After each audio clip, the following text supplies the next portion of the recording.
내용입니다. 왜냐하면 지난번에도 말씀드렸습니다마는 지금 우리가 살고 있는 이 시대를 라오디게아 교회 시대라고 한다고 말씀을 드렸었죠. 그런데 이 골로새 옆에 있는 도시가 라오디게아고, 이 골로새에서 편지에 보면은 라오디게아 사람들에게도 읽히라고 이렇게 부탁을 한 것을 우리가 보게 됩니다. 한번 확인해 보겠습니다. 골로새서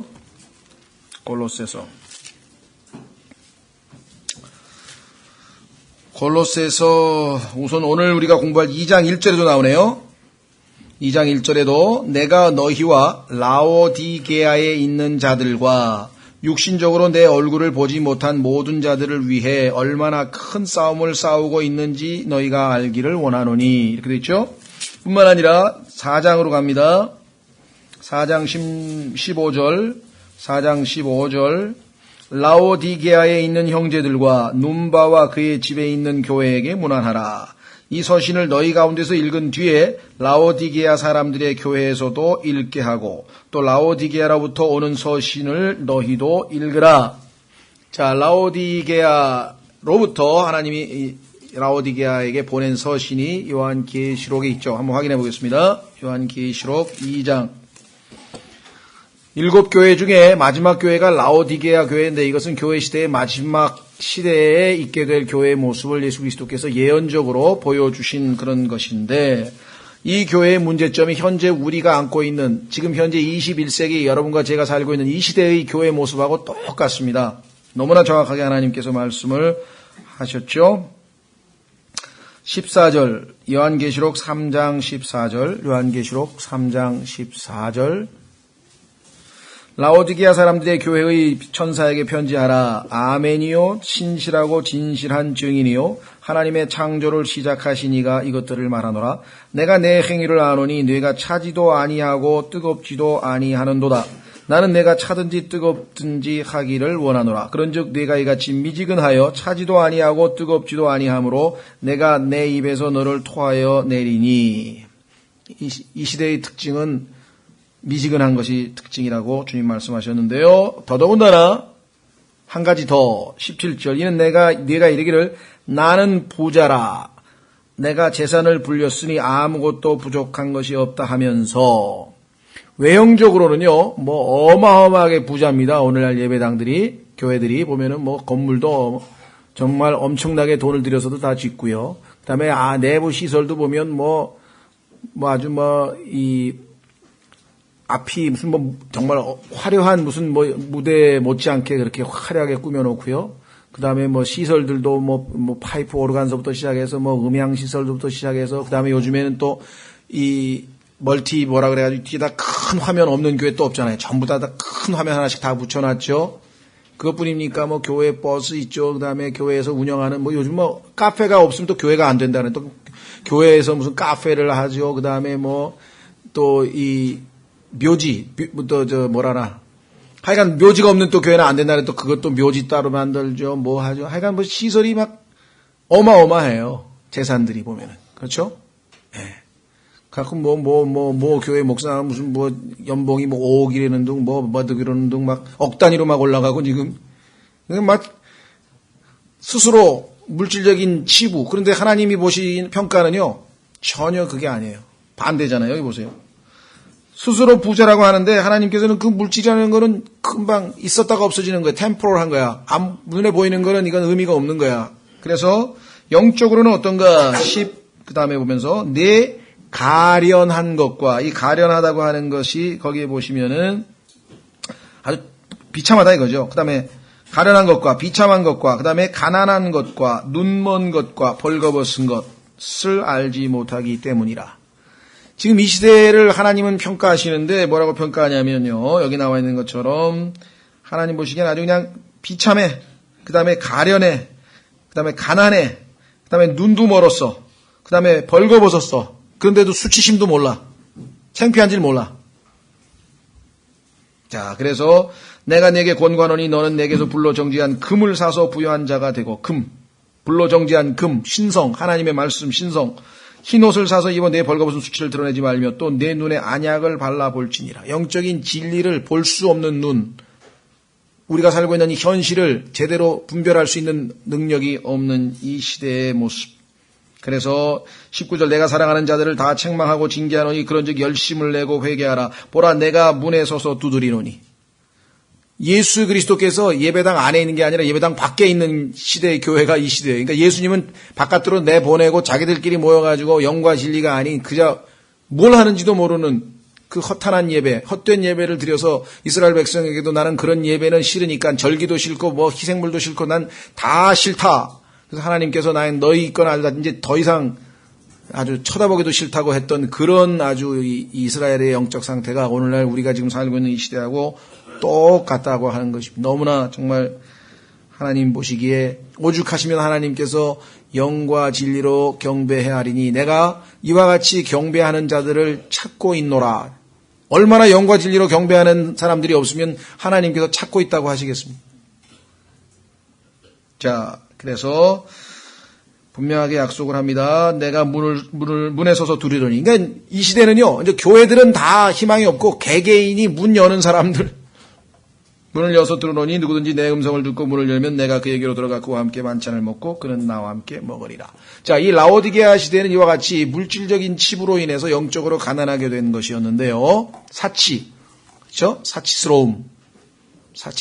그런데 골로새에서는 이 시대의 또 다른 특징을 하나 보여줘요. 그것은 뭐냐? 골로새서의 특징은 진리가 아닌 거짓에 쉽게 속아 넘어가는 특징을 가지고 있어서 골로새 교회가 그와 같은 경고를 받습니다. 자, 확인해 보겠습니다. 오늘 골로새서 2장에 보면요. 4가지 경고가 명확하게 나와요. 자, 한번 확인해 보겠습니다. 골로새서 2장. 오늘날 교회가 갖고 있는 문제점. 물질적인 사치, 풍요로움. 그렇죠? 예. 반면에 영적으로는 지금 아주 가련한 모습인데 그 중에서도 가장 중요한 문제 중에 하나는 이 세상의 지혜에 속아서 세상의 철학에 속아서 진리 아닌 것들에게 미혹되어지는 것. 자, 보겠습니다. 여러분들 아마 현재 우리 한국뿐만 아니라 전 세계의 기독교가 다 마찬가지겠습니다만 그와 같은 그 기독교의 문제점들을 지적하고 있는 책들이 여러 종류가 나와 있죠. 그 중에서도 이제 최근에 이제 우리 한국의 교회 문제점 중에 이제 그 부족한 기독교라고 하는 책을 써서 이제 심리학에 물든 기독교, 그 다음에 이제 또 뭐예요, 엔터테인먼트죠. 마케팅에 물든 기독교. 그 다음에 이제 세 번째 책은 아직 나왔는지 안 나왔는지 모르겠는데 마케팅에 물든 기독교. 그 다음에 세 번째가 엔터테인먼트, 쇼. 그러니까 하나님 보시기에 지금 예배가 아니라 거의 쇼에 가깝다, 이 쇼. 그래서 A.W. 토저라고 하는 사람도 책 제목이 뭐냐면요. 요즘 20세기 교회를 두고 하는 책을 하나 썼는데 쇼인가 예배인가 이런 쇼를 하는가 영과 진리로 하나님께 경배하고 있는가 이런 질문을 더 던지고 있죠. 자, 여기 보시면은요. 4절 보세요. 골로새서 2장 4절에 내가 이것을 말하면 아무도 유혹하는 말로 너희를 속이지 못하게 하려미라. 자, 여기 보면 영어로는 lest any man이라 그랬는데 그 누구도 속이지 못하게. 자, 8절에 어떤 사람이 철학과 헛된 속임수로 너희를 노략할까 조심하라. 자, 그 다음에 16절에 그러므로 아무도 먹는 것이나 마시는 것으로 인하여 또 너 거룩한 날이나 월삭이나 안식일에 관하여 너희를 판단하지 못하게 하라. 너희를 판단해서 빗나가게 만드는 사람들이 있으니까 18절 아무도 꾸며낸 겸손과 천사 숭배로 너희를 속여 너희 보상을 빼앗지 못하게 하라. 영어로 얘기하면 그렇게 허락지 말라 이거죠. let라고 하는 단어가 16, 18절에 들어가 있고 4절과 8절에는 lest any man 뭐뭐 하지 않도록 주의하라, 조심하라 라고 이렇게 4번에 걸쳐서 강력한 경고가 나와 있습니다. 자, 그럼 우선 구체적으로 들어가기 전에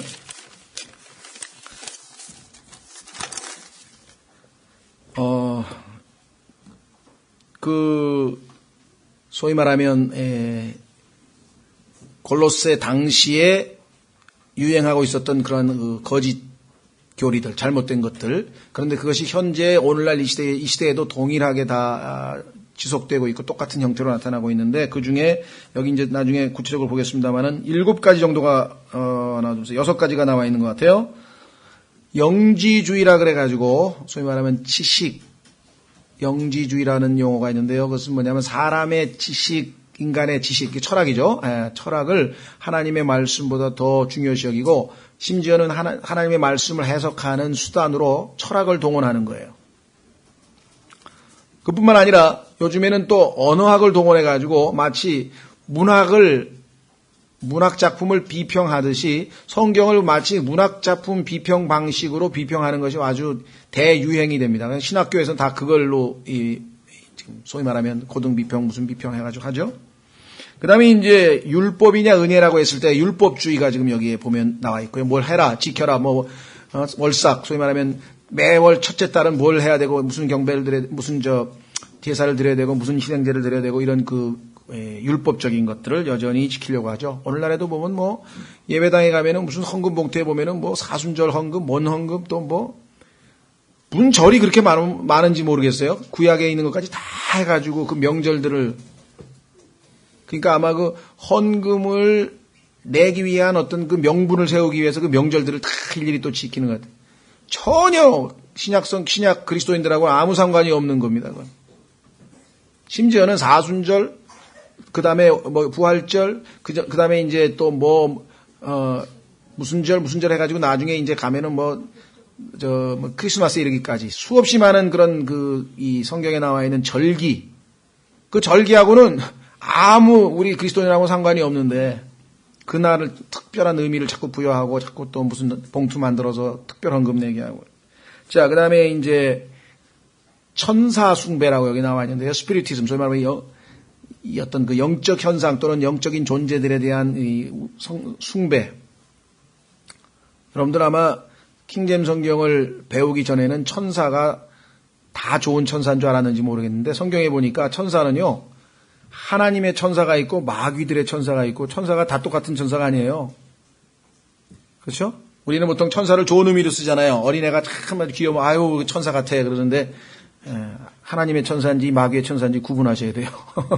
성경에 보니까 천사도 두 종류에 돼요. 하나님의 천사들 이렇게 성경에 써 있고 마귀의 천사들 이렇게 분명하게 써 있는 것을 성경에서 확인하셔야 되는데 천사를 보았다고 하는 사람들 조심하라는 거예요. 그런데 오늘날 그런 사람들이 인기가 있는데 그런 사람들은 절대로 조심하라고 성경에 써 있는데 어떻게 그런 사람들이 인기가 있는지 잘 모르겠어요. 성경을 모르는 거죠. 그 다음에 종교 의식주의라는 거 있잖아요. 그렇죠? 이 가운 입고 목사들 가운 입고 어떤 이 의식을 강조하는 종교의 의식을 강조하는 그런 것들. 그 다음에 신비주의. 그 다음에 이제 마지막으로 금욕주의. 뭐를 육신적인 어떤 욕구를 줄이거나 아니면 금식을 하거나 아니면 그런 것으로 인해서 자기의 영성을 어떤 금욕을 통해서 드높이려고 하는 것.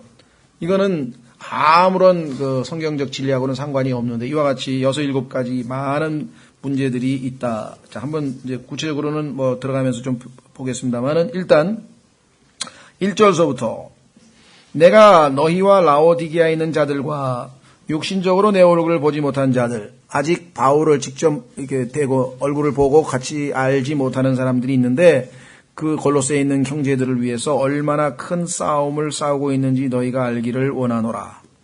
이들이 진리에서 벗어나지 아니하고 거짓에 휘둘리지 아니하고 빗나가지 않고 영적으로 잘 성장해서 그리스도를 나타내고 그리스도께서 그들 안에 잘 형성되어졌으면 하고 아주 속으로 애타하는 마음이 간절하죠.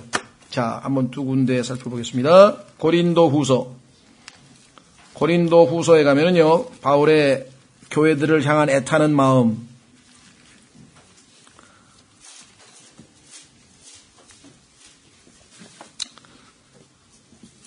고린도후서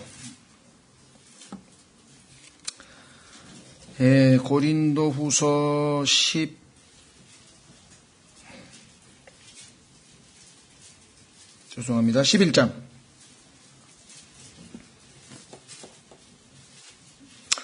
고린도후서 11장에 보시면은요, 참 바울은 예수 그리스도의 심정을, 속마음을 지닌 사람이라고 하는 것을 우리가 알 수가 있는 것 같은데요. 23절부터 보시면, 그들이 그리스도의 사역자냐, 내가 어리석은 자처럼 말하거니와 나는 더욱 그러하도다. 아마, 고린도후서를 잘 소화해내는 사역자라고 한다면, 훌륭한 사역자고요. 고린도후서를 자꾸만 반복해서 읽으라. 왜냐하면 이게 사역에 관한 성경에 관한 건데 그렇게 되면 아마 대부분의 사람들은 사역하고 싶은 마음이 싹 사라질 것이다. 사역하고 싶은 마음이 싹 사라져요. 왜? 보세요. 내가 어리석은 자처럼 말하거니와 나는 더욱 그러하도다. 내가 수고를 더욱 넘치도록 하고 매도 지나치게 맞고 감옥에도 더 자주 갇히고 여러 번 죽을 뻔하였으니 내가 유대인들로부터 40에서 하나 뺀 매를 5번 맞았으며 3번 몽둥이로 맞고 1번 돌로 맞고 3번 파선을 당하여 한 밤과 한 낮을 기쁨 속에 있었으며 자주 여행하면서 물들의 위험과 강도들의 위험과 내 동포로 인한 위험과 이교도들로 인한 위험과 도시에서의 위험과 광야에서의 위험과 바다에서의 위험과 거짓 형제들 가운데에서의 위험을 당하였고 또 지치고 아프고 여러 번 밤을 새워 굶주리고 목마르고 여러 번 금식하고 추위를 당하고 헐벗었노라. 이게 사역자가 가야 되는 길이다 이렇게 성경에 써놨는데 하고 싶은 마음이 계십니까? 막 요즘처럼 그냥 뭐 삐까번쩍한 예배당에서 그냥 탁 하고 뭐 좋은 차 타고 다니고 막 여기저기 불려다니는 좋은 음식 먹고 막 호텔에 나가서 그냥 조찬 기도회 나고 막 안수 뭐 국가가 발전할지어다 뭐 이런 걸 하면서 그냥 큰 호텔에서 밥이나 먹고 돌아다니고 그런 건 목사가 아니고 싹군이라고 성경에 나왔잖아요. 그건.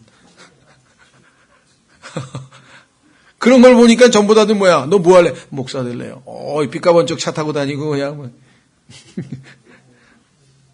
지금 너무나도 그래서 그냥 성경에 보면 그런 사람들에 대해서 그냥 구약 시대에서부터 시작해가지고 특징이 뭔지 아세요?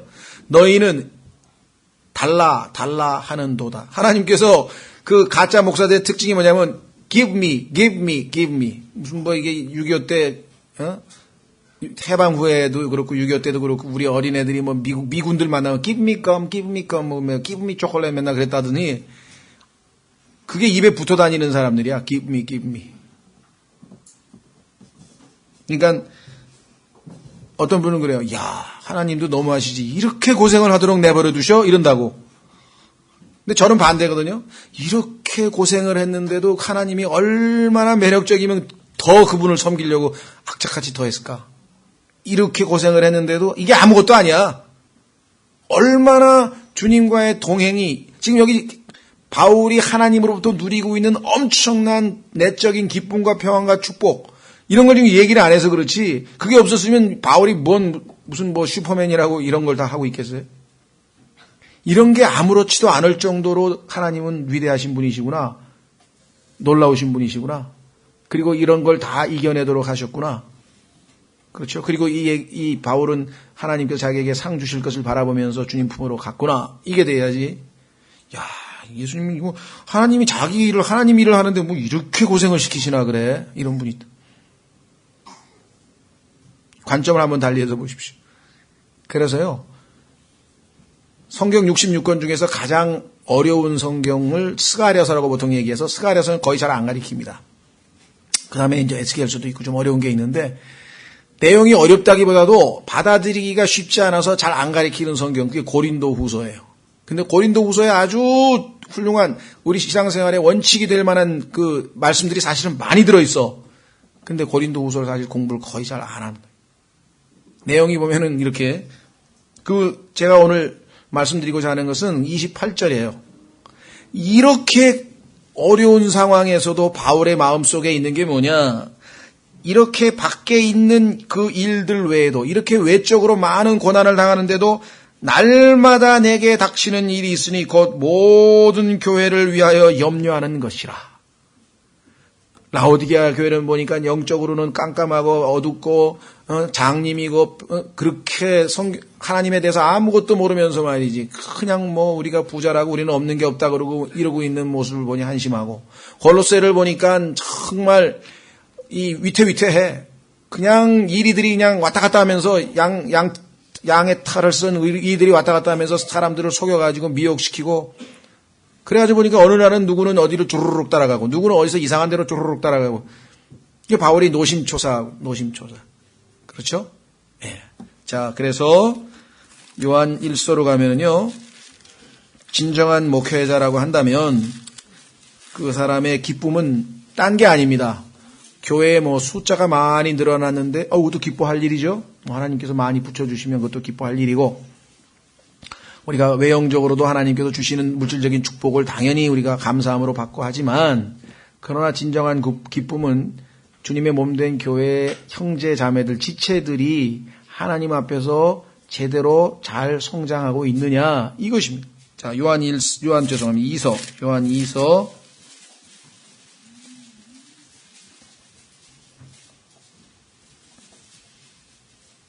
2서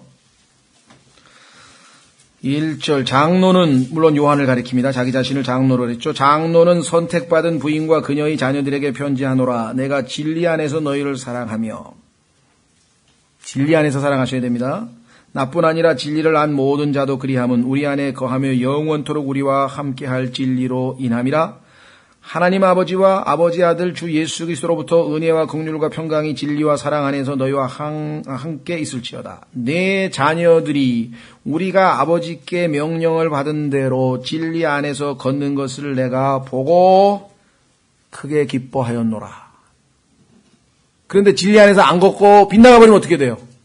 이게 이제 소위 말하면 사역하는 목회자들의 어떤 가장 큰 부담이죠. 물론 여러분들이 경제적인 고통을 얻기도 하고 그다음에 또 질병으로 고통당하시는 분도 계시고 여러 가지 형태로 해서 늘 그것 때문에 부담이 돼서 기도하지만 영적으로 빗나가버린 사람이 이건 정말 어떻게 해야 되나 이건 정말 요심초사라. 이거는 가서 뭐 얘기한다고 되는 일도 아니잖아요. 이미 잘못 판단해가지고 딴 걸 선택해버렸으면은 어떻게 해볼 도리도 없는. 자, 그래서 갈라디아서 4장 19절 바울의 그 마음속의 고통은 무엇이었는가? 갈라디아서에도 보면요. 바울이 그렇게 올바르게 진리 가운데로 인도하려고 그랬는데 이 갈라디아 사람들이 오늘 그 골로새서에도 나오지만 율법주의에 빠져버렸어요. 구원을 받은 다음에 그 다음에는 은혜로 믿음으로 하나님을 섬겨야 되는데 율법을 지키려고 하는 그 노력을 하면서 율법을 안 지키는 사람을 정죄하고 막 이랬다 이 말. 그래서 바울이 네가 어떻게 시작은 성령으로 시작했는데 끝내기는 육체로 끝내버리려고 하느냐, 육신을 따라 살려고 하느냐 이렇게 하면서 아주 갈라디아서 전체가 아주 질책의 어조로 그냥 강력하게 그 하나님이 주신 진리와 자유를 버리고 빗나가는 갈라디아 사람들에 대한 경고죠. 그래서 갈라디아서 4장 19절에 이렇게 기록되어 있어요. 그들을 진리 안에서 바로 세우고자 하는 그것이 복음 전에서 그들을 낳게 하는 산고만큼이나. 자, 그래서 갈라디아 4장 19절에 나의 어린 자녀들아 너희 속에 그리스도께서 형성되시기까지 내가 다시 너희를 위해 산고를 겪노라. 골로새서도 마찬가지예요. 너희는 붙들어야 될 분이 누구냐면 너희가 몸인 교회고 머리 되신 예수 그리스도를 붙들고 그분으로부터 지혜와 진리의 지식을 얻어야 되는데 빗나간 다른 소위 말하면 종교 지도자라고 하는 사람들로부터 빗나간 것들을 받아들이니 얼마나 안타깝냐 이 얘기죠. 자, 그래서 골로새서 2장 1절에 큰 싸움을 지금 싸우고 있습니다. 영적 투쟁이 아주 정말 주먹쥐고 싸운 게 아닙니다. 이거는 말싸움도 아니고 영적인 투쟁이죠. 2절 이것은 그들의 마음이 위로를 받고 사랑 안에서 함께 결합되어 보세요. 자, 많은 사람이 호도하고 또 비방하고 조롱하고 그렇죠? 당시에 그리스도인들은 얼마나 사회로부터 왕따를 당했는가 여러분 잘 아시죠? 그러니까 위로가 필요하고 그 다음에 사랑 안에서 함께 결합되어 같은 진리를 쫓는 사람들끼리 사랑 안에서 함께 결합돼요. 이 결합이라고 하는 단어는 마치 여기 나온 단어가 니트예요, 니트. 여러분들 옷 살 때 니트 있잖아요, 니트. 뜨개질 할 때 이렇게 서로 얽히면은 이게 못 풀잖아요. 딱 그런 식으로 사랑 안에서 결합이 된다. 그 다음에 전적으로 충만하고 확실한 깨달음에 이르며 하나님과 아버지와 그리스도의 신비를 인지하는 데 이르게 하려 함이라. 하나님과 아버지와 그리스도? 성경에 보면요, 유일하게 아주 독특하게 삼위일체를 표현하고 있는데 여기에 지금 하나님과 아버지와 그리스도니까 어떻게 됩니까? 앞에 나와 있는 하나님은 성령님이시죠. 이렇게 묘사된 부분이 아주 드물어요. 유일하게. 신비를 인지하는데 이르게 하려 함이라. 그 신비는 아까 1장 27절에 우리 안에 들어와 계신 그리스도라고 성경에 지금 말씀을 하고 있었죠. 자, 그래서 그분 안에는 그리스도죠. 맨 마지막에 나와 있는 지혜와 지식의 모든 보화가 감추어져 있느니라. 그러니까 빗나가지 아니하고 머리 되신 예수 그리스도로부터 받아서 지혜와 지식을 가지고 대처하면 거짓 교리에 속지 않고 잘 대처해 나갈 수 있다. 이 초대 교회 시대에 나왔던 지금 온갖 종류의 그 이단 그 종류가 여기 지금 아까 내가 6개 말씀드린 것 말씀 이외에도 더 있지만요. 골로새서는 지금 핵심적으로 6개를 지정해요. 자, 내가 이것을 말함은 아무도 유혹하는 말로 너희를 속이지 못하게 하려 함이니. 얼마나 많은 사람들이 속이려고 하는가. 자, 바울이 다른 교회, 에베소 교회에도 이 경고를 하고 있는 것을 보는데요. 한번 확인해 보겠습니다. 사도행전 20장으로 가보십시오. 사도행전 20장에 가는데 바울이 예루살렘으로 이제 잘못하면 죽을지도 모르는데 예루살렘에 지금 갑니다. 그러면서 아마 하나님께서 사람들을 보내서 이 허리띠를 뽑아가지고 바울의 이 허리띠에 임자가 이렇게 묶인다고 하면서 예언까지 해줬죠. 그래서 바울은 죽기를 각오하고 내가 예루살렘으로 올라가겠다. 그 예루살렘으로 갈 때 마지막으로 에베소 교회의 장로들을 불러다가 바닷가에서 이별을 합니다. 작별. 그 작별하는 와중에 이렇게 얘기를 합니다. 보십시오. 사도행전 20장 28절 사도 바울이 얼마나 교회들에 대한 염려가 항상 그 염려 가운데 가장 중요한 염려는 뭐냐면 진리에서 벗어나는 것이에요. 그러면 속된 말로 삼천포로 빠지기 시작하면 이제 어디로 가는지도 모르고 가버리는 거예요. 그리고 돌아온다는 게 쉽지가 않아요. 요즘에는 운전하다가 어디 가서 잘못되면 뭐 유턴이라는 게 있어가지고 유턴을 해가지고 돌아오면 되지만 이 진리에 있어서 빗나가면 유턴이라는 게 그렇게 쉽지가 않아요. 자기가 옳은지 그른지도 모르고 그냥 계속 가다가 큰 낭패를 당하고 나서야 이제 자 28절 그러므로 너희 자신과 너희 양떼에게 주의를 기울이라. 사역자가 제일 먼저 해야 될 것은 뭐냐? 자기 자신에게 주의를 기울여야 돼요. 본이 돼야 되니까. 두 번째, 양떼들에게 주의를 기울이라. 성령님께서 너희를 그들의 감적자로 삼으사 하나님의 교회 곧 그분께서 자신의 피로 사신 교회 하나님이 하나님의 피로 사신 교회를 먹이게 하셨나니 그 까닭은 이것 즉 내가 떠난 뒤에 사나운 이리들이 너희 가운데로 들어와 양떼를 아끼지 아니할 것을 내가 알기 때문이라. 속이려고 드는 사람들이 가만히 있지 않는다 이 말이에요. 그러니까 그리스도인들 주변에는요 온통 마귀가 보낸 이 deceiver 유혹하고 빗나가게 하려고 하는 사람들이 항상 대기 상태에 있습니다. 여호와의 증인이 좀 왔다가 좀 있다가 또 몰몬교가 왔다가 좀 있다가는 안상홍이 왔다가 좀 있다가 이만희가 왔다가 좀 있다가는 JMS가 왔다가 좀 있다가는 쉬지 않고 와요 그냥. 가만 안 놔둔다고. 마귀가 가만 놔둘 리가 없지. 그렇죠? 자신을 대적하는 영적인 군사로 성장해버리면 어떻게 되는 거예요? 자기만 손해보게 생겼는데. 끊임없이 오는 거예요. 끊임없이. 자, 그래서 30절 또 너희 가운데서도 제자들을 끌어내어 자기들을 따르게 하려고. 주님을 따르는 게 아니라 자기를 따르게 하려고. 이거 굉장히 심각한 겁니다.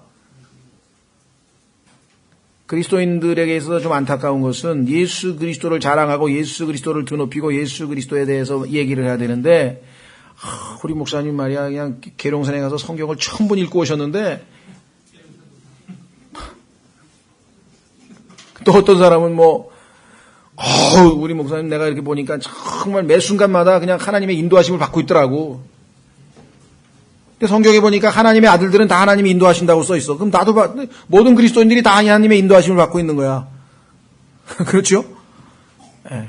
그러니까 사람을 드높이면요 경계 1호예요. 사람을 드높이면 사람은요 코로 숨을 쉬는 자라고 성경에 말씀했거든요. 그 말은 뭐냐면 코만 막으면 죽는 자를 어디에다가 하나님께서 자기의 명단에 수에다 치지도 않고 그냥 인간은 nothing이야. not 아무것도 아니야. 그것도 in his best state. 인간은 최상의 상태에 있을지라도 하나님 보시기에는 not, nothing, 아무것도 아니라. 근데 그런 인간을 높인다니, 드높이다니 이게 말이 되는지. 영광을 받으실 분은 당연히 하나님이시죠. 물론 하나님께서 그 사람이 하나님께 순종을 해서 하나님께서 그 사람을 사용하신 것을 우리가 나쁘게 생각하는 거 아니에요. 그 사람이 그런 면에서는 훌륭하죠. 그렇죠? 아무나 요셉이 되는 건 아니잖아요. 그렇게 불행을 당하고 억울한 일을 당해가지고 팔려나가고 거기서 또 억울한 일을 당해가지고 감옥에 가고 말이죠. 그런 가운데서도 하나님을 계속해서 믿음으로 바라본 그 요셉의 어떤 이 훌륭한 점을 우리가 무조건 다 깎아내리자는 소리가 아니라 궁극적으로 영광을 받으셔야 될 분은 하나님이시지 사람이 아니라는 것이죠. 여기 사람들 따르게 자기를 따르게 하고 왜곡된 것들을 말하는 사람들이 일어나리라.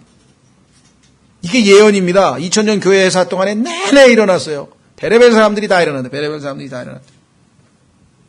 31절 그러므로 깨어서 내가 3년 동안 밤낮 쉬지 않고 눈물로 각 사람을 훈계하던 것을 기억하라. 이제 형제들과 내가 너희를 하나님과 그분의 은혜의 말씀에 맡기노니. 자, 그 다음에 보세요. 이 말씀이 너희를 능히 든든히 세워 build up 그랬죠?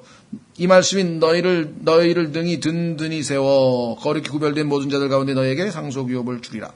바울의 관심은 항상 그들이 믿음에 굳건히 build up 딱 세워지는 거예요. 흔들리지 않도록. 자, 골로새서 똑같은 얘기잖아요. 골로새서 보세요. 골로새서의 바울의 간절한 마음도 똑같이 기록되어 있어요. 형제들이 믿음에 굳건히 서는 것이. 자, 5절 보십시오. 내가 육신으로는 떠나 있으나 영으로는 너희와 함께 있어 너희가 질서 있게 행하는 것과 성경에 따른 질서 있게 행하는 것과 두 번째 그리스도를 믿는 너희의 믿음이 굳건한 것을 steadfastness 아주 확고부동하게 딱 붙어 있어요. 믿음에 굳건한 것을 기쁘게 바라보느니라. 그러므로 너희가 주 곧 그리스도 예수님을 받아들였으니 그분 안에서 겉되 계속해서 그렇게 믿음으로 살라 이 말이죠. 7절 그분 안에서 첫째 뿌리가 내리고 둘째 세워지며 이 세워진다고 하는 built up 이게 바로 아까 사도행전 20장에서 바울이 당부하던 그 얘기잖아요. 은혜의 말씀이 너희를 믿음에 굳게 세워지게 해. 구원받은 그리스도인들의 최대 약점은 뭐냐? 여기 나와 있는 것처럼 그분 안에서 뿌리가 내려야 되는데 rooted, 뿌리가 안 내려서 쉽게 흔들거려. 조금만 어려움이 닥치면 믿음이 흔들거려. 조금 누가 와가지고 좋은 말로 good words, fair speech, 언변 멋지게 어디 가면 어떻다고 그러면 또 솔깃해가지고 흔들. 뿌리가 내려 그 다음에 세워지지 못했고 그 다음에 가르침을 받은 대로 믿음 안에 굳게 서서. 자, 그러니까 rooted, built up, established 그 다음에 이렇게 나와 있죠. 그 다음에 아까 위에 grounded라고 하는 말도 나와 있었잖아요. 그렇죠? 자, 그러니까 정말 굳게 서 있는 믿음 그 안에서 넘치도록 감사를 드리라. 자, 에베소서로 가보겠습니다. 에베소서에 가니까 우리의 믿음이 요동을 쳐요. 왔다 갔다 흔들. 그 왜 그런 일이 벌어지는가? 자, 에베소서 4장.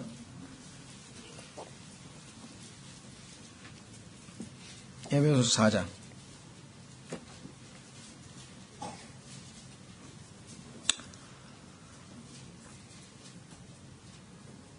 에베소서 4장 11절 보면은 예수님께서 승천하신 다음에 주님의 몸된 교회를 이 땅에 그냥 홀로 남겨두신 것이 아니라 주님의 몸된 교회에게 그 교회를 튼튼히 세우시기 위해서 하나님께서 주신 은사들, 선물들이 있어요. 자, 11절 그분께서 더러는 사도로, 더러는 대언자로, 더러는 복음 전도자로, 더러는 목사와 교사로 주셨으니 이것은 성도들을 완전하게 하고 섬기는 일을 하게 하며 그리스도의 몸을 세우게 나왔죠. 그리스도의 몸을 세우게 하려 하심이라. 마침내 우리가 다 믿음과 하나님의 아들을 아는 것에서 하나가 되어 완전한 사람에 이르고 그리스도의 충만하심에 장성한 분량에까지 이르리니 이렇게 계속해서 바르게 잘 성장하면 14절 이것은 우리가 이제부터 더 이상 어린아이가 되지 아니하며. 자, 고린도전서는요. 여긴 지금 children이에요. children. 고린도전서는 베이비라 그러대. 베이브. 갓난아이야. 근데 젖도 제대로 못 먹었는지 하여간 영 성장을 안 해가지고 육신적인 모습을 보여서 네가 옳다, 내가 옳다, 내가 잘났다, 내 은사가 더 좋다 해가지고 분열하고 다투고 티각티각하고 서로 그냥 자기 자신만 드러내는 그러한 아주 참으로 유치한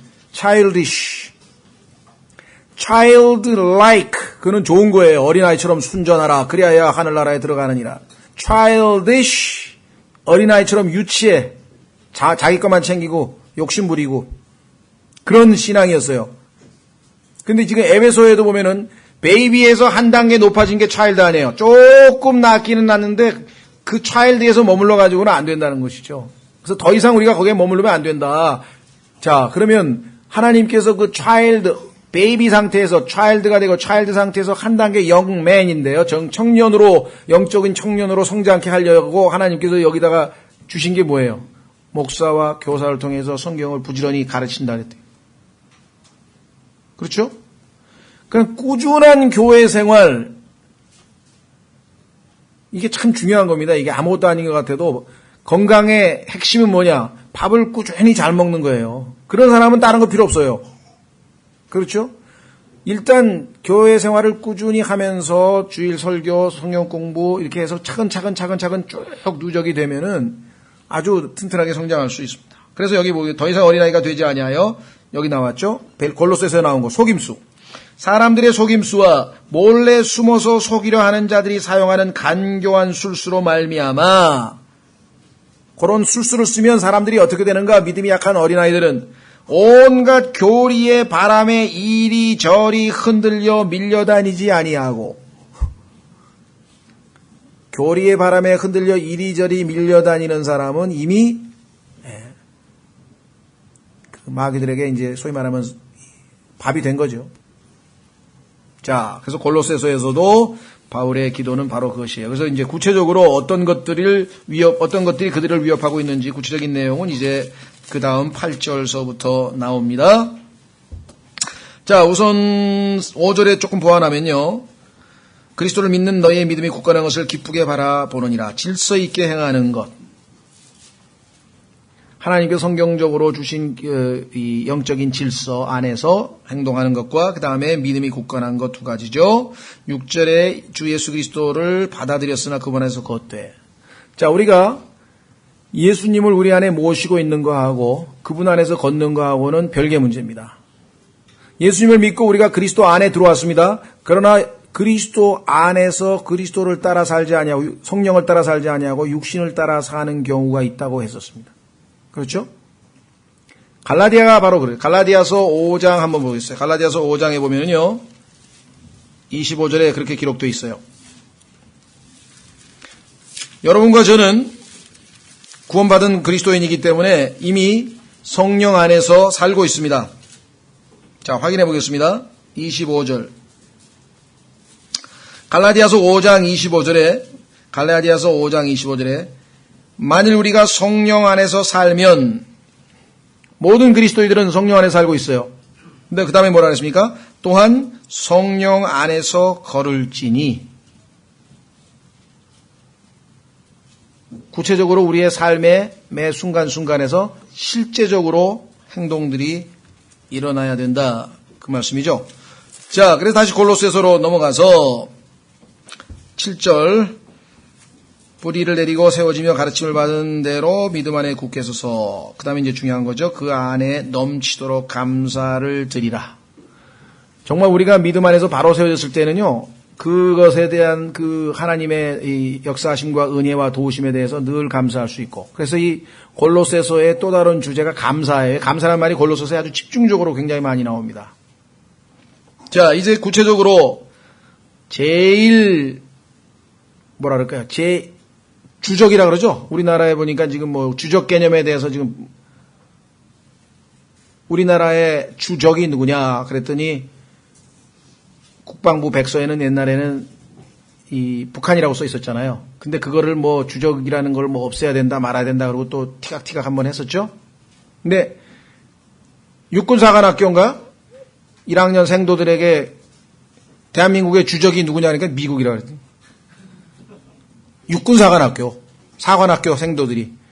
그리고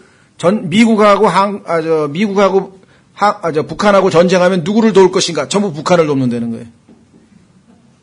육군사관학교 생도들이 65%가.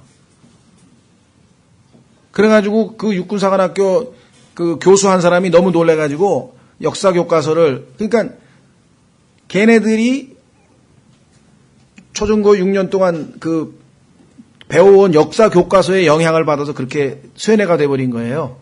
그래서 그것을 고쳐주기 위해서 교과서를, 육사에서 사용할 교과서를 새로 만들어가지고 이 보고를 올렸는데 국방부 장관이 필요 없다고 해서 못 고쳤다고 그러더라고요. 지난 정권의 그 좌파적 성향을 아무것도 아닌 것 같지만 은연중에 사회 전반에 그런 게 쫙 깔려가지고 다 쇠뇌가 돼버려가지고, 육군사관학교 오는 애들은 그래도 뭔가 좀 의식이 있는 애들이 그래도 뭐 좀 국가를 위해서 뭐 이렇게 오는 아이들인데 그게 전혀 없더라는 거죠. 자, 빗나갔는데요. 주적. 그리스도인의 주적이 뭐냐? 정말 오해들 하고 있어. 신학교 가면요, 사람들이 전부 철학을 가르쳐요. 신학교에서 이 철학을 가르친다니까. 토마스 아퀴나스라고 하는 중세 철학자가 이 교부 철학의 뭐 대가라 그래가지고, 그러니까 카톨릭에서 최고의 성자의 지위에 오른 사람이 이 소위 말하면 철학자예요. 왜 칼빈이라고 하는 사람이 개혁도 했고 상당히 훌륭한 그 나름대로의 어떤 이 역할을 했지만, 그가 이렇게 성경적인 지식이 빈약하고 예정론이라는 그런 아주 형편없는 찰스 웨슬리라고 하는 요한 웨슬리의 동생, 찬송가에 보면 찰스 웨슬리가 쓴 찬송가가 많이 있습니다. 그 사람이 얘기하기를 저 저주받을 예정론을 누가 가르쳤단 말인가? 막 흥분해가지고, 왜? 지옥에 갈 사람하고 하늘나라에 갈 사람이 다 미리 정해져 있다니. 그 복음은 뭐하러 전하나요? 이건 말이 안 되는 짓을 얘기해. 하나님을 아주 정말 너무너무 몰라도 너무너무 모르는 경우 아니겠습니까? 칼빈은 주석을 쓰되 요한계시록에 대해서는 주석도 못 썼어요, 자기가. 왜? 그건 철학으로 풀릴 얘기가 아니잖아. 그렇죠. 근데 철학자예요. 많은 신학자들이 지금 거의 다 보면 철학자입니다. 키엘케고르 여러분 들어보셨죠? 이름이 희한해서 아마 들어보셨을 거예요. 이 네덜란드의 화란의 유명한 기독교 철학자야, 그것도 키엘케고르. 근데 그 사람이 쓴 공포와 전율이라고 하는 책에 보면요, 이 사람이 거듭나지 않았다는 걸 금방 알 수 있는 게, 그 공포와 전율에서 보면은 아브라함이 이삭을 바치는 그거에 대해서 막 쓴 책이에요. 그게 왜 공포와 전율이에요? 믿음의 눈으로 바라보면 그게 아니지. 그렇죠? 근데 믿음의 눈으로 바라보지 못하기 때문에 하나님을 그렇게 무서우신 분으로, 아들까지 갖다 옛날에 무슨 자식 심청이 바쳐가지고 용왕한테 바쳐가지고 그런 식으로 지금 오해를 하고 있는지 잘 모르겠는데, 소위 말하면 기독교 철학자라고 하는 사람들이 성경에 보니까 주적이야. 여러분들 잘 아세요? 하나님의 말씀을 가장 망가뜨리고 성경을 뜯어 고친 사람들이 다 누구냐? 기독교 철학자들이에요. 이게 무서운 거야. 기독교 학교에 다니는 사람 중에 예수 그리스도를 제대로 알고 있는 사람은 거의 없어요. 기독교에 다니는 사람들 중에 형식적으로 교회 다니는 사람이 있고, 상당수는 전부야 반감을 가져. 그러니까 기독교 학교를 다녔기 때문에 자기는 예수를 안 믿는데, 이런 사람들 수두룩해요. 물론 어떤 분은 그래도 내가 예수님을 믿게 된 게 미션 스쿨에 다녀서 그래도 주워 들은 게 있으니까 그렇죠. 거기는 도움이 될 거야. 왜? 스토리라도 배우니까. 그렇잖아요. 예수라든가 이런 이름들을 자꾸 듣다 보니까 그게 도움이 될 수는 있지만, 엉터리들이 너무너무 많다는. 여기 보니까 하나님께서 진리를 대적하는 주적이 뭐냐? 그게 철학이에요. 철학. 보세요. 8절. 어떤 사람이 철학과 헛된 속임수로 너희를 노략할까 조심하라. 그것들은, 철학하고 헛된 속임수는 사람들의 전통과, 창조주가 아니야. 사람이야. 사람들의 전통과 세상의 유치한 원리들을 따르는 것이요, 그리스도를 따르는 것이 아니니라. 우리 지난번에 여기 와서 한번 말씀을 전해주셨던 그 정동열 목사, 그 양반도 원래 철학을 공부하고 철학을 더 공부하기 위해서 프랑스로 유학을 가셨던 분입니다. 그러다가 복음 깨닫고 나니까요. 철학은 이건 뭐 얼마나 분별력이 있어요. 딱 그만두고 그냥 그 말씀의 사역자로 돌아버렸잖아요. 물론 기독교 철학의 허구를 들춰내기 위해서, 그렇죠? 철학이 잘못됐기 때문에 그걸 들춰내기 위해서 철학을 하는 경우, 그건 괜찮아요. 그래서 그게 잘못됐으니까 우리는 하나님 말씀으로 돌아와야 된다. 우리가 이것 뭐 그런 거에 관심이 있다고 하면 그거야 뭐 문제될 건 없겠지만, 그러나 기독교 철학을 가지고 성경을 무슨 접근한다든가 이것은 사실은 어불성설이고 말이 되지를 않습니다. 그래서 이 철학이라고 하는 단어가, 자, 우리말로는 이제 뭐 한자로는 철학이라고 하지만 이 철학이라고 하는 단어는 의미는 쉬워요. 자, 오전에도 나왔습니다만은 the only wise God. 그런데 그 하나님의 wisdom, 하나님이 wisdom이시죠? 지혜신데 그 지혜를 어떻게 하려고 하느냐? 하나님의 지혜를 사람이 갈취해서 인간의 소유로 삼고자 하는, 그래서 소피아라고 하는 지혜의 여신, 불가리아 수도도 소피아라고 하잖아요. 지혜의 여신이에요. 그 지혜의 여신. 유럽에 보면은 그 여신들이 많아요. 유럽이라고 하는 것도 에우로파라고 하는 여신의 이름이죠. 다 신의 이름입니다. 자, 그래서 이 지혜의 여신을 사랑한다. 그러니까 필로란 말은 뭐 사랑한다는 뜻이니까요. 그래서 지혜를 사랑하는 자. 근데 이제 문제는 성경에 보니까 지혜가 한 종류가 아니고 두 종류이기 때문에 문제가 된다. 자, 한번 확인해 보겠습니다.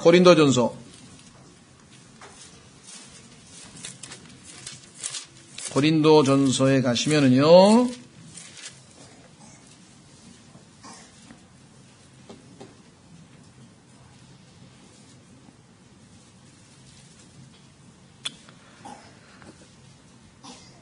(2장 4절)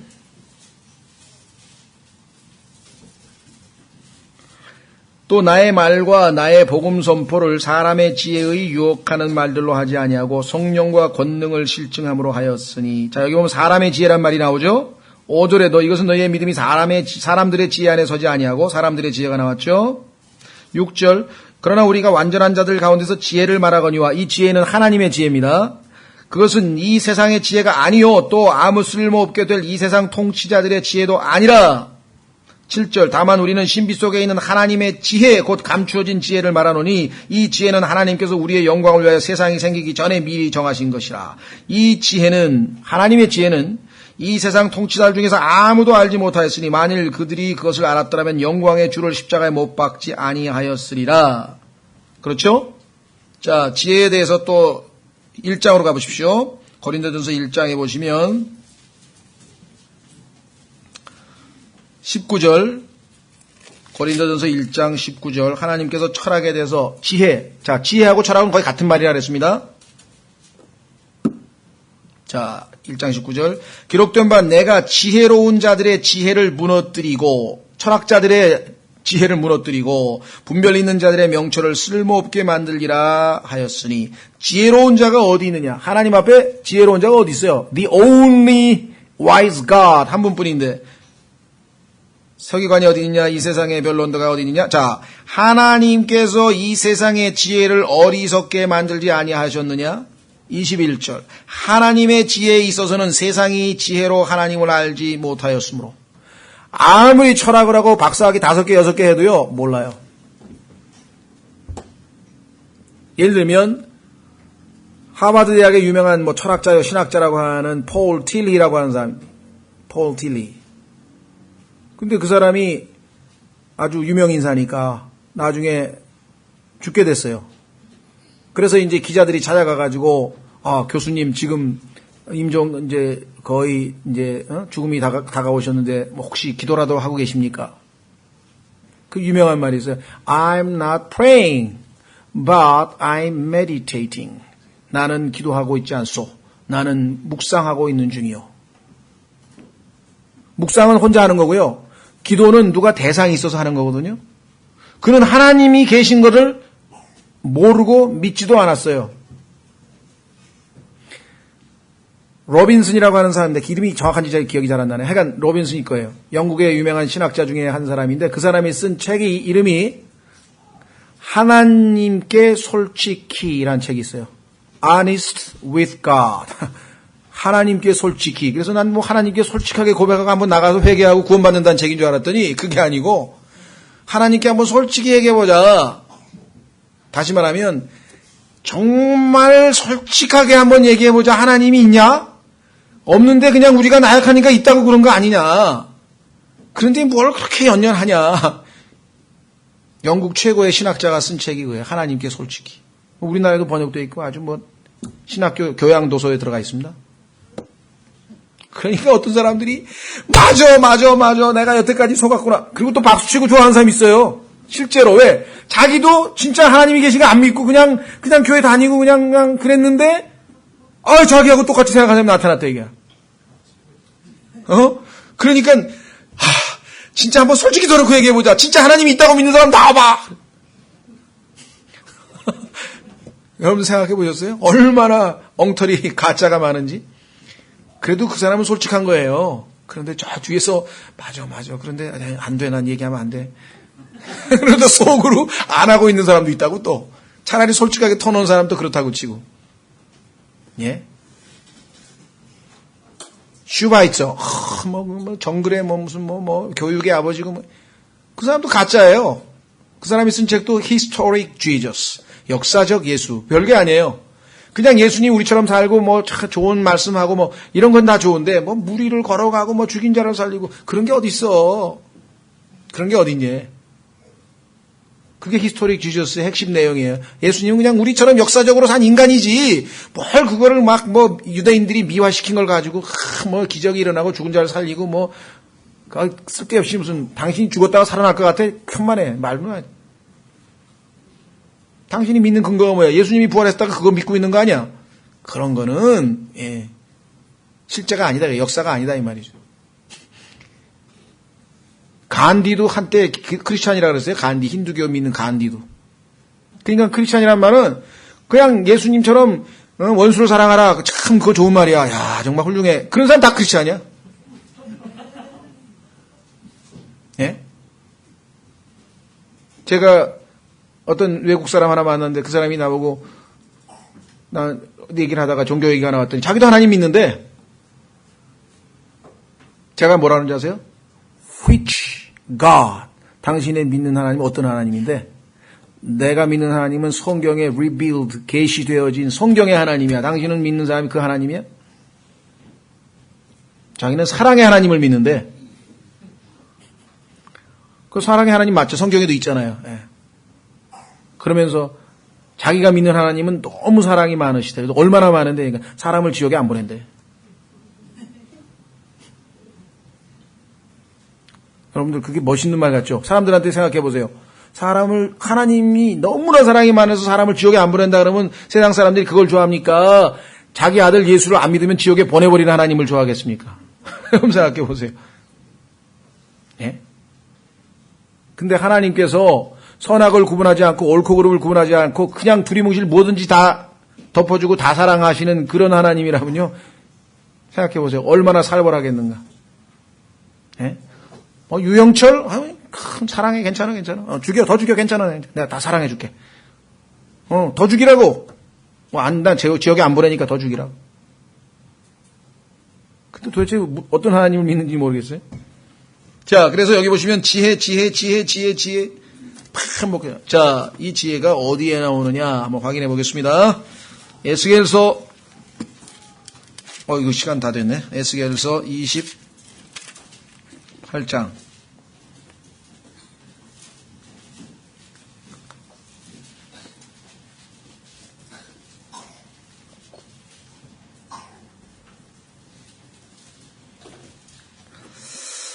에스겔서 28장 11절부터 또 주의 말씀이 내게 임하니라 이르시되 사람의 아들아 두로의 왕에게 애가를 지어 그에게 이르기를 주 하나님이 이같이 말하노라. 두로는 당시에 있는 지금의 도시 이름이 두로라는 도시가 아직도 지금 레바논에 있죠. 너는 지혜가 충만하며 자 인간이 아니죠. 이거는 지혜가 충분하며 아름다움이 완전하여. 진선미를 다 갖춘 사람인 존재인가 봐. 모든 것을 봉인하는 자로다. 아주 그냥 최고의 걸작품이야. 하나님의 최고의 걸작품. 네가 하나님의 동산 에덴에 있더니, 그러니까 두로왕은 아니라는 게 분명하죠. 두로왕이 예표하고 있는 어떤 인물이야. 모든 보석꽃, 홍보석과 황옥과 다이아몬드와 녹주석과 줄마노와 벽옥과 사파이어와 에메랄드와 석류석과 금이 너를 덮었으며, 휘황찬란하죠? 내가 창조되던 날에 내 안에서 내 작은 붓과 내 피리의 작품이 예비되었도다. 하나님을 찬양하는 아주 총책임자인가 봐요. 너는 기름 부음 받는 덮는 그룹이라. 영적인 존재네요.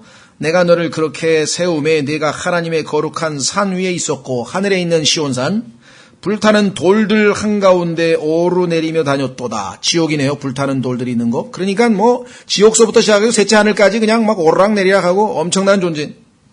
내가 창조된 날부터 내가 내 길들에서 완전하더니 마침내 내 안에서 불법이 발견되었도다. 이 죄가 아담 한 사람을 통해서 우리 이 세상에 들어왔다고 로마서 얘기하고 있는 거예요. 이게 죄의 기원이에요. 지금. 내 상품이 많음으로 그들이 내 한가운데를 폭력으로 가득 채우며 내가 죄를 지었도다. 죄를 지은 이유가 뭐예요? 부요함 때문에 그래. 풍요로움 때문에, 물질적인 풍요 때문에. 이 세상에서 모든 죄는 참 어디 나옵니까? 다 돈 때문이죠. 성경에 써 있잖아요. 돈을 사랑하는 것이 모든 악의 뿌리라. 모든 악의 뿌리라. 내 상품이 많다면 그러므로 내가 너를 더럽게 여겨 하나님의 산에서 쫓아내리라. 오 덮는 그룹아 내가 너를 불타는 돌들 한가운데서 끊어 멸하리로다. 17절 내 아름다움으로 인하여 내 마음이 높아졌으며 그 다음에 중요합니다. 내 광채로 인하여 내가 그 다음에 뭐랬어요? 내 지혜를 어떻게 했다고요? 부패시켰은즉. 자 그러니까 12절에 창조할 때에는 지혜가 충만했어요. Full of wisdom. 하나님이 그렇게 창조했어. 그런데 자기의 교만으로 말미암아 그 지혜를 corrupt, 부패시켰어. 자, 그러니까 이 부패된 지혜하고 이걸 세상의 지혜, 사람들의 지혜라고 얘기했고 하나님의 지혜, 아까 우리 잠언 8장에 살펴봤던 그 지혜는 자, 아까 우리 살펴봤죠? 기억나세요? 야고보서에 뭐라 그랬습니까? 그냥 정리하고 마치겠습니다. 오늘은 시간이 됐으니까 순수하고 pure. 하나님이 위로부터 우리에게 주시는 지혜는 세상의 지혜하고 틀려. 순수해야 돼. 술수를 쓰고 딱 뭐가 복선이 깔려있고 뭐 이런 거 있잖아요. 여러분들 이 세상에서 제일 지혜로운 사람들이 누구냐면요. 이 광고 기획하는 사람들이에요. 장사하는 사람들. 마케팅하는 사람들 보면요. 하여간 수단 방법을 다 가리지 않아가지고 어떻게든지 팔아먹으려고 해요. 그렇죠? 근데 거기에 보면 참 뭐 술수가 깔려있고 복선이 깔려 나중에 하면 다 당해. 퓨리티가 없어. 순수함이 없어. 그렇죠? 장사들하고 하여간 만나면 이건 벌써 한 수 접고 봐야 돼. 절대로 속으면 안 돼. 정말 순수성이 없죠. 그 다음 peaceable. 하나님 주신 그 평화스러운 그런 지혜야. 평강을 가져다주는 지혜인데 이 세상 지혜는 아니죠. 아주 거칠고 폭력적이고 아주. 그 다음에 gentle, 부드럽고 그 다음에 이 간청을 잘 들으니까 아주 접근하기 쉽고 그 다음에 긍휼과 선한 열매로 가득 차고 편견이 없고 위선이 없고 이런 지혜야말로 하나님께서 우리에게 호의 주시고 풍성히 주시고자 원하시는 지혜다. 예, 오늘은 여기까지만 하고 다음 시간에 이 8절 이 철학과 전통에 관한 얘기를 좀 더 많이 해요. 얼마나 많은 철학과 전통이라는 것이 하나님의 말씀을 대적하고 있는가. 디모데전서 6장 20절에 가면은 거짓되이 과학이라고 불리우는 것의 반론을 피하라. 그러니까요. 철학, 전통, 과학 요 세 가지가 마귀가 하나님의 말씀을 대적해서 진리로부터 우리를 벗어나게 하는데 가장 효용성 있게 아주 효과적으로 사용할 수 있는 무기입니다. 그걸 지금 골로새 마지막 교회 이 시대에 우리에게 경고하고 있는 것이겠죠. 자, 오늘 여기까지 하시고요. 다음 다 같이 일어나셔서